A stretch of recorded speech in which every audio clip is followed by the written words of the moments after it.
Hello, everyone. Thank you for joining our webinar, A Paramount Duty, Funding Education from McCleary and Beyond. I am Remy Trupin. I'm the Executive Director of the Washington State Budget and Policy Center. We're a think tank that uses research and analysis to ensure that we have prosperity for all Washingtonians. We are excited to be hosting this webinar and to talk about our research. So I'm acting as moderator today, so I'm going to talk about the basic outline of what we're talking about, introduce our speakers, moderate questions, and make sure that the logistics are clear for everyone. So let me first talk about why we're hosting this webinar and why we did this research.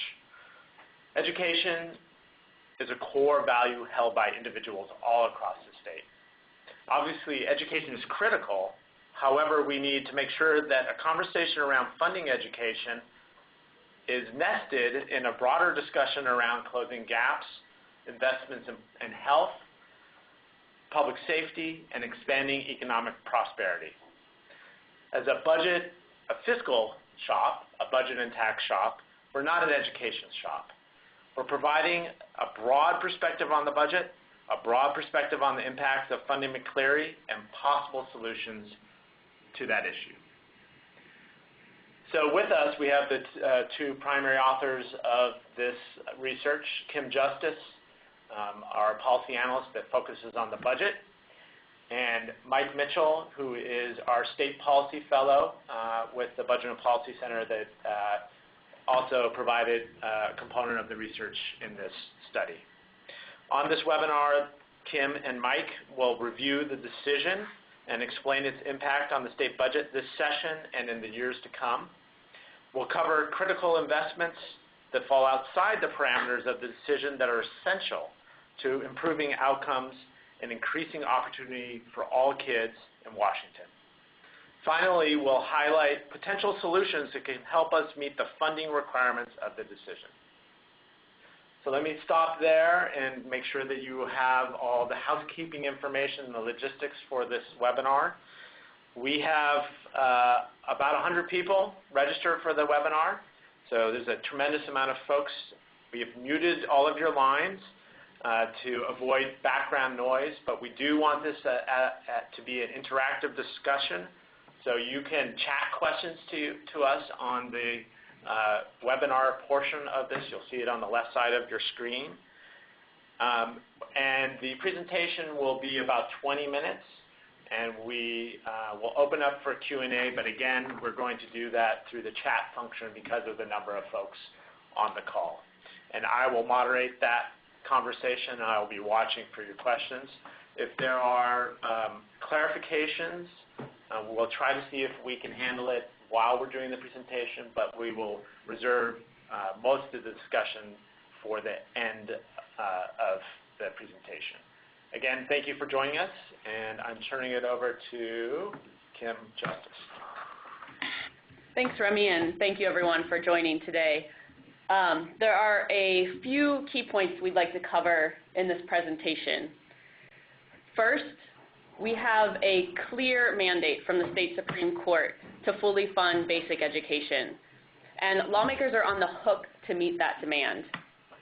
But secondly, investments beyond McCleary must be made to ensure success of kids and our entire economy.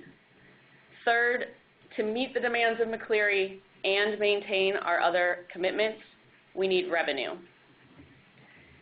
To the first point.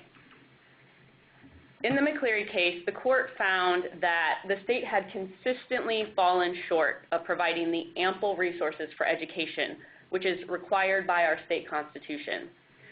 Now, some of you probably know the issues with K-12 funding pretty deeply, but for those that don't, I think it's helpful to walk through this just a bit. The underfunding of basic education stems from the fact that we have been operating with an outdated funding mechanism. It doesn't reflect the needs of today's schools and today's kids.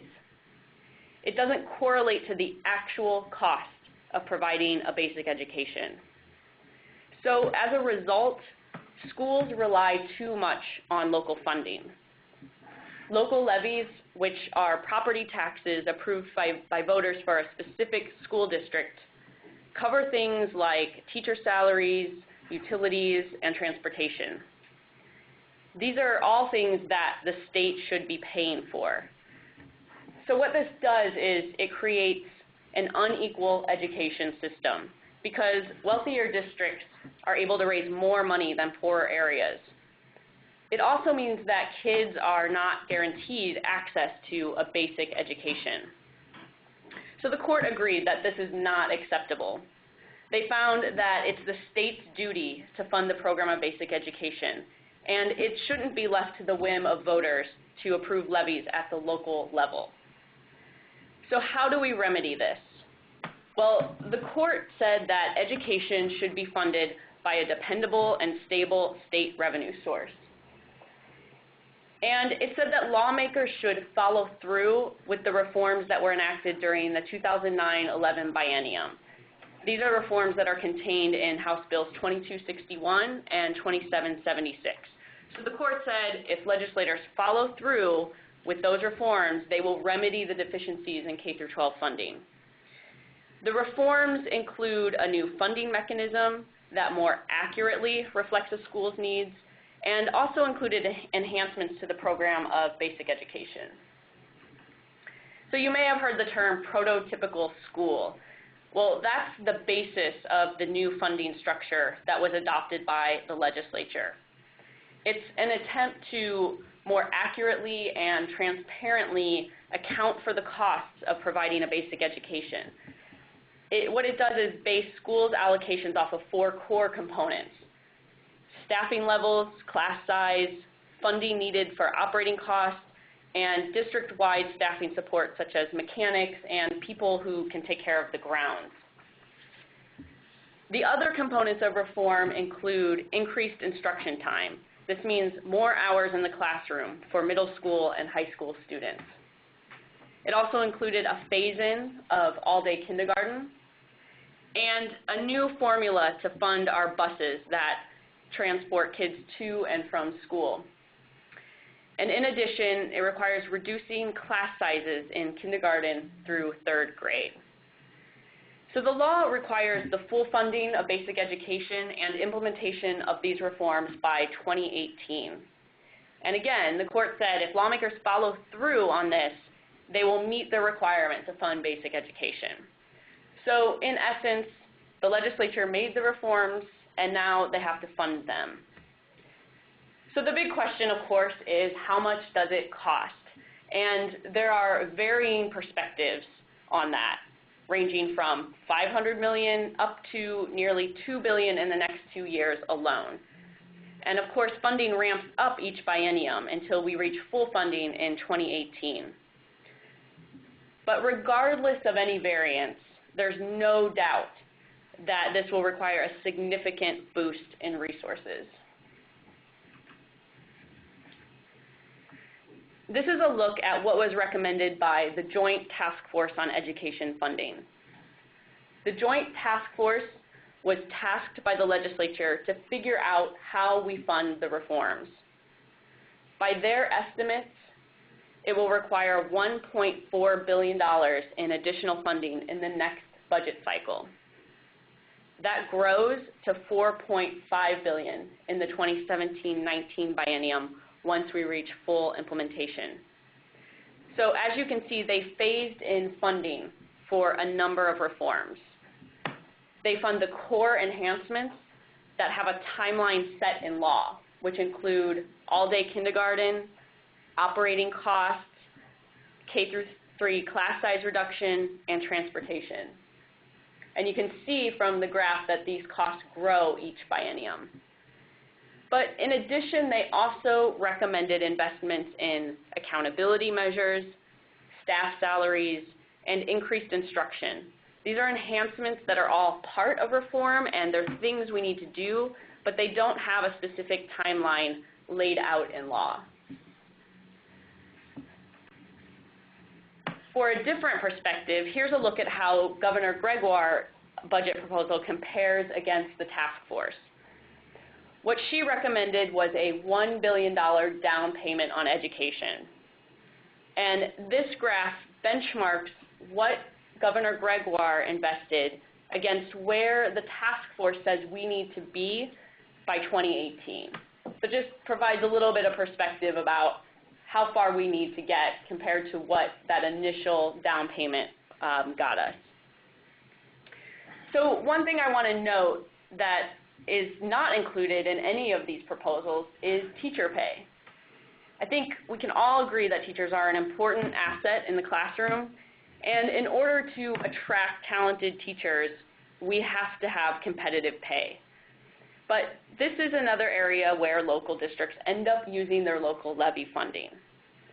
In House Bill 2261, a work group was created to look at teacher pay, and they issued a report that said it could take up to an additional $2.8 billion per year once full funding is implemented in 2018 to make all the improvements in teacher and staff pay.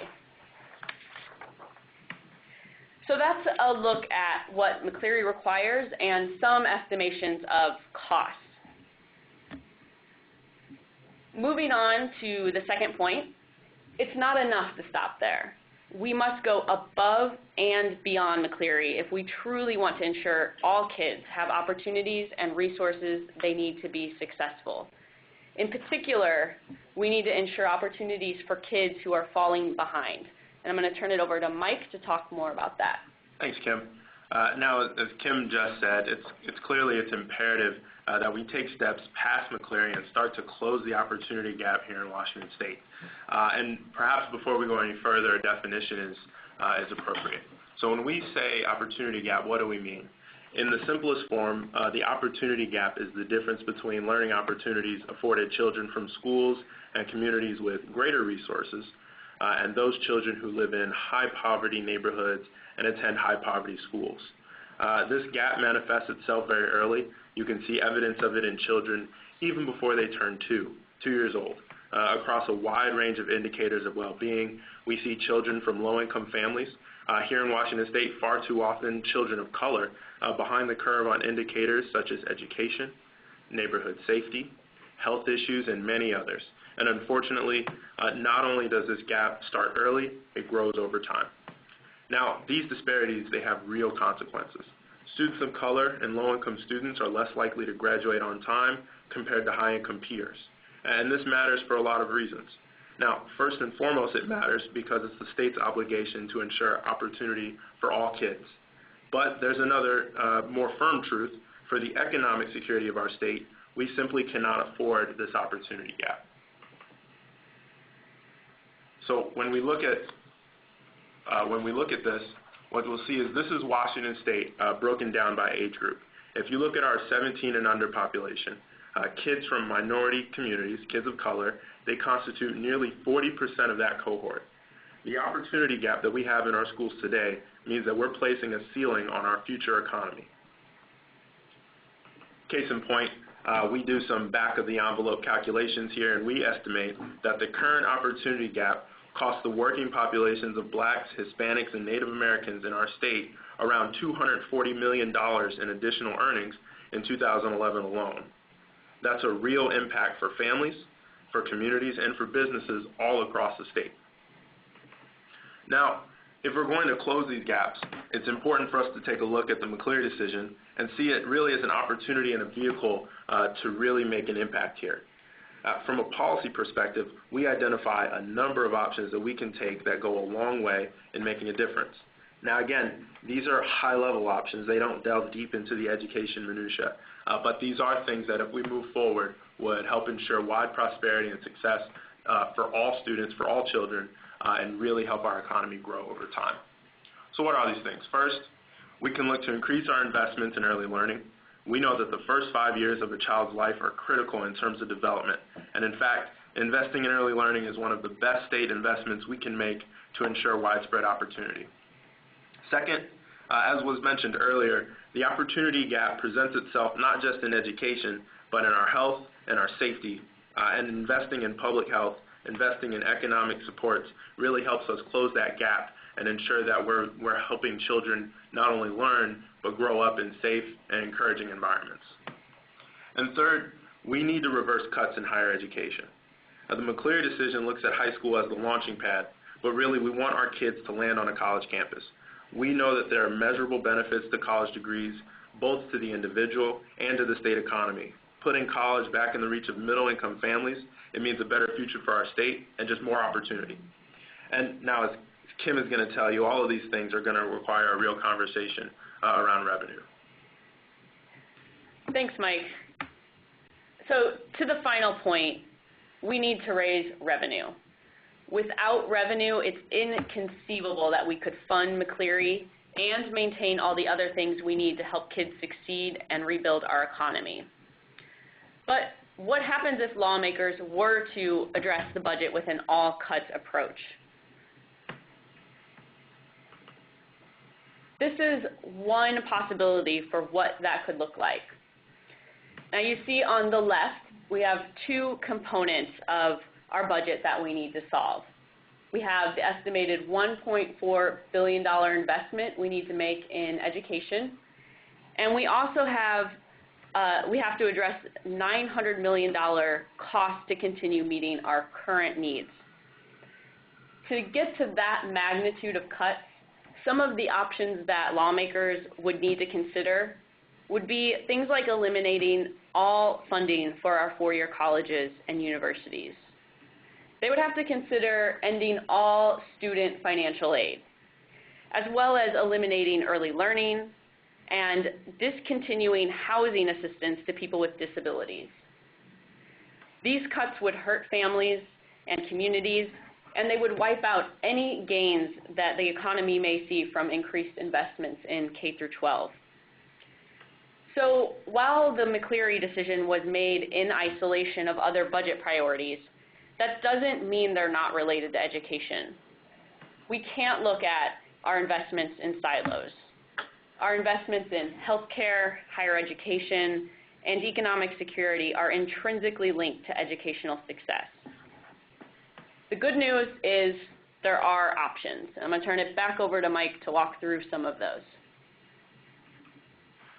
Yes, so we have options on hand today that allow us to take a balanced approach to the revenue shortfall and really address this issue in a manner that helps kids, that helps our state economy, and allows us to invest in the values that we all care about as Washingtonians. When we look at the options ahead of us, first and foremost, we can look to extend the current taxes. In 2010, the legislature enacted temporary tax increases in the surtax on beer companies and service industry businesses. By extending those through the current biennium, we could raise around $630 million in resources. Second, putting in place a 6.5% excise tax on capital gains with an exemption on the first $20,000 in gains would generate nearly $700 million in resources, while also helping alleviate the upside-down nature of our tax system. Last, we should also look at expanding our sales tax to services that households in Washington are spending more and more of their incomes on. This would not only generate significant revenue for the state, around $220 million for the biennium, but it would also help our revenue system track with our current economy. As is, our revenue system fails in being both adequate, meaning we're not raising the resources we need to invest in education and public health and public safety, but it also fails in raising those resources equitably. So making these changes and adopting them early allows us to address those issues. So thank you again for listening to this conversation, and I'm going to turn it back over to Remy Trupin. So thank you, Kim and Mike. It's quite a bit of information to cover. Again, we're hoping that folks, and we're starting to get them in, can chat us questions, and I will try and handle them as we go. So I'm going to take the first question that we got, which was related to the impact of the Supreme Court's McCleary decision and what can the Supreme Court do to make if the legislature does not actually follow through with these funding obligations? And Kim, yeah, you want to take that? Sure. So let me just preface this by saying, first, we're not attorneys, and nor are we plaintiffs in this case. But the court does have some tools that it can use to force the legislative or executive branch to comply with constitutional orders. So some of those tools include imposing monetary contempt sanctions, which means essentially withholding pay for legislators. They could prohibit expenditures on other areas until the court ruling is complied with. They could order the legislature to pass legislation to fund specific education amounts. And we've also heard that they could appoint a special master to oversee the legislature's efforts. There's really no precedent for any of these things, so it's kind of hard to say what could happen. But I think, the important matter is that the conversation shouldn't be an exercise in figuring out what we can get away with. It really should be a conversation about how we get it done. Thanks, Kim. So I'm trying to figure out how to chunk up these questions. We have a chunk of questions, obviously, about revenue, which I think we'll take. Let me first ask Kim the question posed about the other side, quotes around that, funny years around that, seems to suggest that deficiencies can meet a good chunk of the McCleary obligations. Is there any truth to that? Well, let's just start with the reality that we have made over $10 billion in cuts in the last 4 years. So if there were any efficiencies to be had, we've done $10 billion plus. The cuts that have been made have hurt communities. They're not just efficiencies. Secondly, in the graph that I showed earlier, to get to the magnitude of what we need to address McCleary and maintain our current obligations is about $2.3 billion. There just aren't $2.3 billion in efficiencies. These are real cuts to real people. And as I said, one option would be eliminating all of our funding for four-year institutions. That would get us only about $1 billion right there. Thanks, Kim. So I think one of the interesting pieces of research that we conducted was trying to quantify the opportunity cost to not providing opportunity to people of color in our state. And there's a question about how that was calculated. So Mike, can you talk about that a little bit? Absolutely. So first and foremost, I want to note that was a very much a back-of-the-envelope calculation that we did to illustrate that there are real tangible impacts to having our opportunity gap in Washington State. Now, we know that there's a significant body of research that indicates that higher academic achievement results in higher earnings later on in life. We look at current incomes of individuals or African American, Latino, and Native American populations, and then extrapolate out from there, if this achievement gap were eliminated, what kind of impacts would it have on their communities? So that dollar amount, like I said, is illustrative of this point and really just shows us the magnitude of impact that it could have on our economy. Thank you, Mike. So we have a question about how the budget is split up, and cuts would have to come from just half of the budget, and why is that, Kim? If you could talk a little bit about, the restrictions that we have on the choices that can be made in terms of balancing the budget. Sure. So yes, there's some truth to that. I don't know if it really makes up half of the budget, but we have some constraints to where we can cut the budget, and that's because we have other obligations, things that we must do. One of those is debt service. We have to pay debt service on our bonds. There are also federal requirements. If we, for example, our Medicaid program, because we participate in Medicaid, we're required to hold up our end of that deal. The federal government pays 50%, this is under current Medicaid, and the states pay 50%. So we have limitations there around how much we can cut. We also have, we have to provide a certain level of services for long-term care patients and people with developmental disabilities. So we have additional constitutional and federal obligations that we must comply with, and that does put a lot of the budget out of reach to even look for cuts.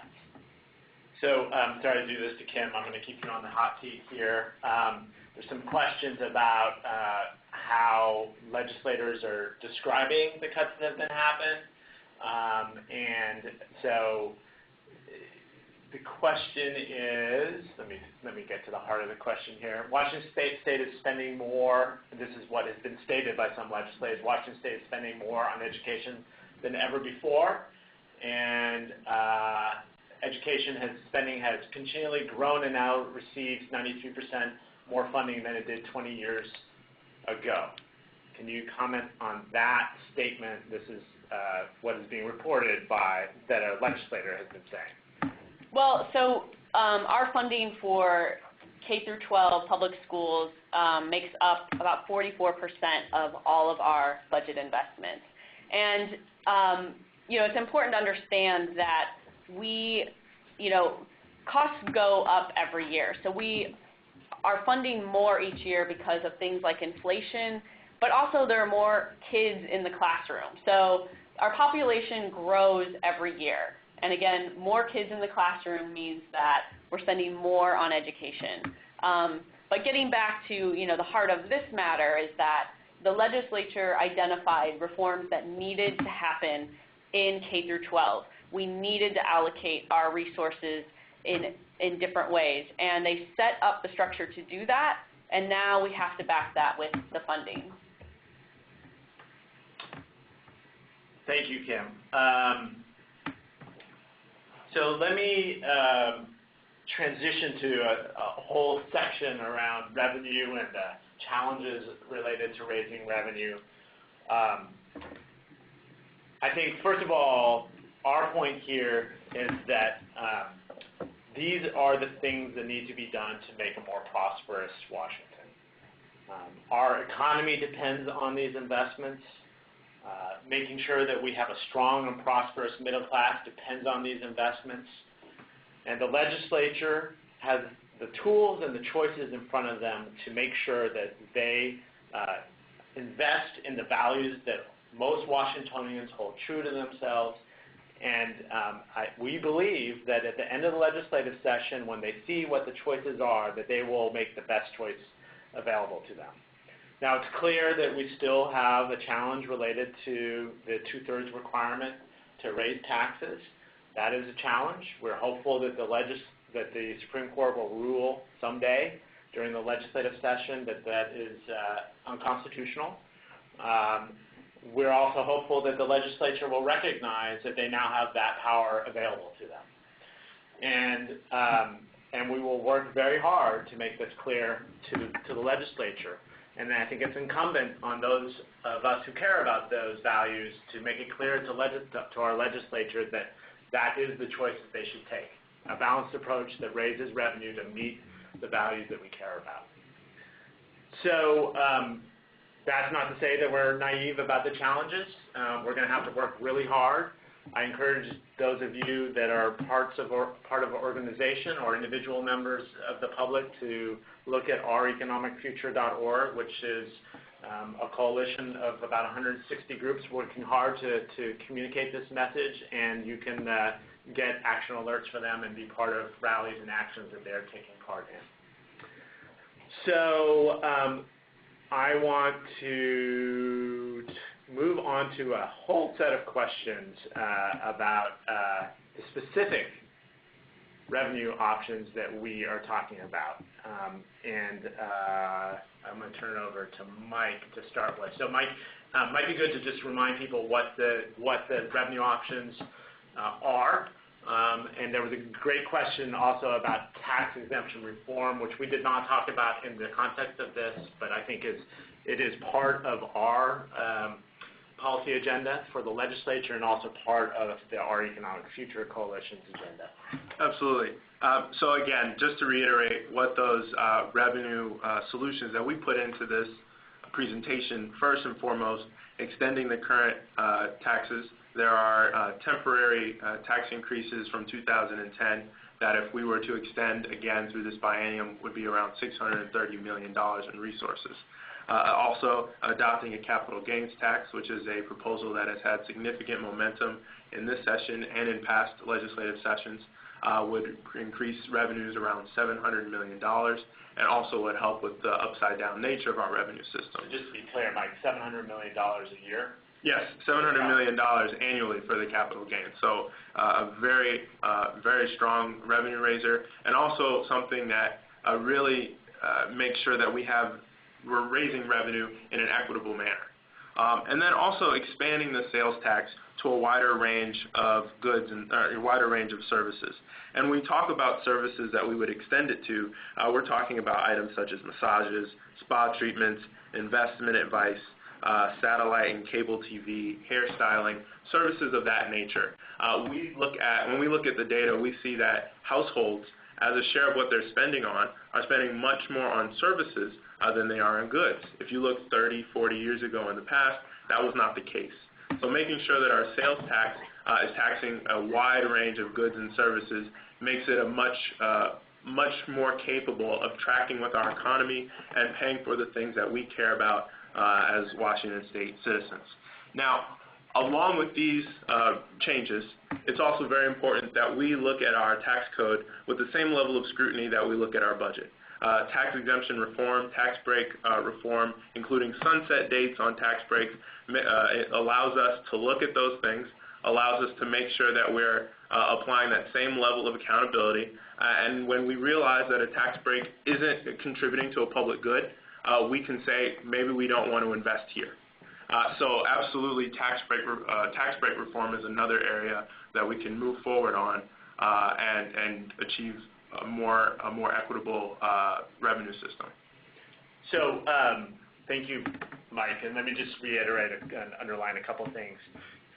Our organizational vision is that we improve our tax system overall, and that means that we look at the upside-down nature of our tax system and continually work to improve that so that the responsibility of supporting those values is not so heavily on the backs of hardworking Washingtonians.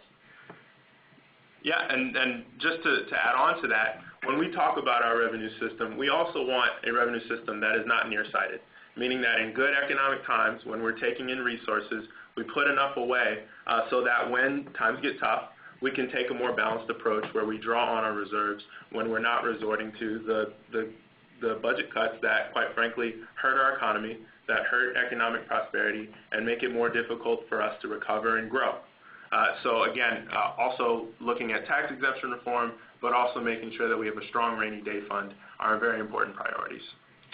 So Mike, I may have missed, but one of the things that is also on our policy agenda is fully funding the working families tax rebate, which will go a long way to addressing the upside down nature of our tax system by providing a tax break to hardworking Washingtonians based on the federal earned income tax credit, which is widely seen as the most powerful anti-poverty tool that we have available to us. And so there's movement in the legislature to look at funding this tax break versus some of the ineffective, non-productive tax breaks that we currently have on the books. The other thing I wanted to underline is that we very clearly look at our revenue reform in short, mid, and long term.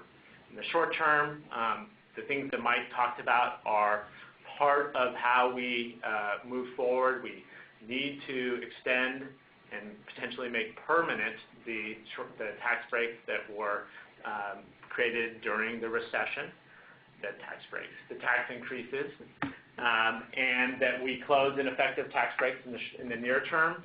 In the midterm, we think that the capital gains approach is one of the best options that we have available to us. In the long term, to meet McCleary and to do everything else that we care about, we're going to have to continue to have a conversation about the role income is in our overall revenue system. So I think I answered that. There was a great suggestion around some resources related to K-12 education as a comparison to inflation, which we just chatted out, and we can send it in a follow-up to everyone. So two very wonky questions, Mike, for you, related. How about a carbon tax, and how about marijuana sales tax as a revenue source? Well, absolutely. So when we talk about the marijuana sales tax as a revenue source, moving forward, making sure that we have a revenue system that covers a wide range of items. So if we talk about expanding the sales tax, including marijuana sales under that revenue stream allows it to keep up with our economy and allows that revenue to grow over time. And then also talking about a carbon tax, not only from the standpoint of making sure we have the resources, but a carbon tax allows us to follow our belief in having a clean and safe environment that we want our kids to grow up in, and that allows us to pay for the things that we care about. So both of those items, there should be a conversation around, and obviously looking at these pieces not only for revenue but for the benefits they provide are very important. And just to add one practicality around the marijuana sales tax as a revenue source, it may not be a potential option for this next 2-year budget, because I think there's still a lot that is unknown and a lot of things that have to get worked out. And if you look at Governor Gregoire's budget proposal, she does not assume any revenues from the marijuana sales tax.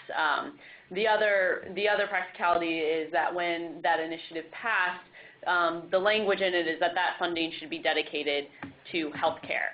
So I think, seen a lot in the press lately about, people looking towards that money as, revenue that could be used for something else. And I think we'll continue to see a lot of that. But just as, to add some caution to that as a potential source, at least for the next 2 years. We'll keep the questions coming. We're entertained by this. So I again want to encourage folks to communicate to your legislators. This is, in one way, an opportunity. The McCleary decision and the focus on funding education is an opportunity to do some work around the structural inefficiency of our revenue system.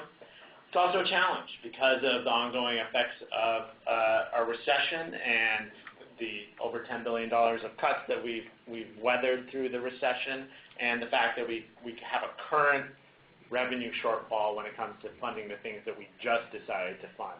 So getting in front of your legislators, communicating directly, asking for leadership in the legislature is going to be important. And I think the only thing that the Supreme Court will look on highly is if the legislature actually acts on this.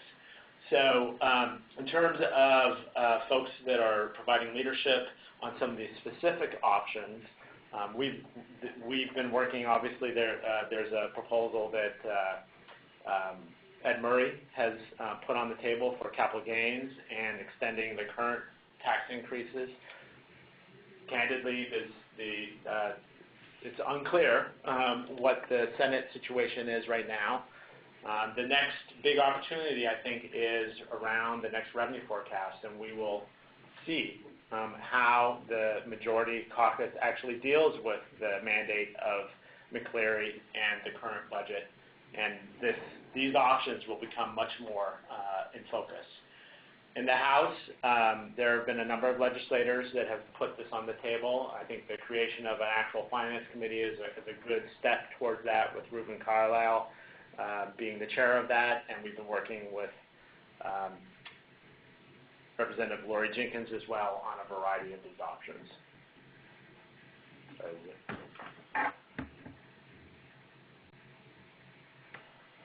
There's a good question about what has been the articulation from the business community around support for education. I would say it's mixed.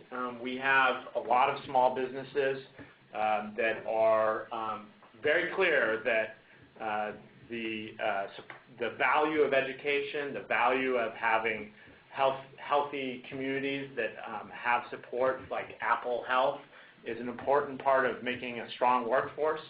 And we have many members of the business community making that very clear and articulating that very strongly during this legislative session. So I think it's worth asking the bigger organized business community, what do they care about? Do they care about a healthy, prosperous community for everyone, or is it about tax breaks that is about their bottom line? So I think it's a good question.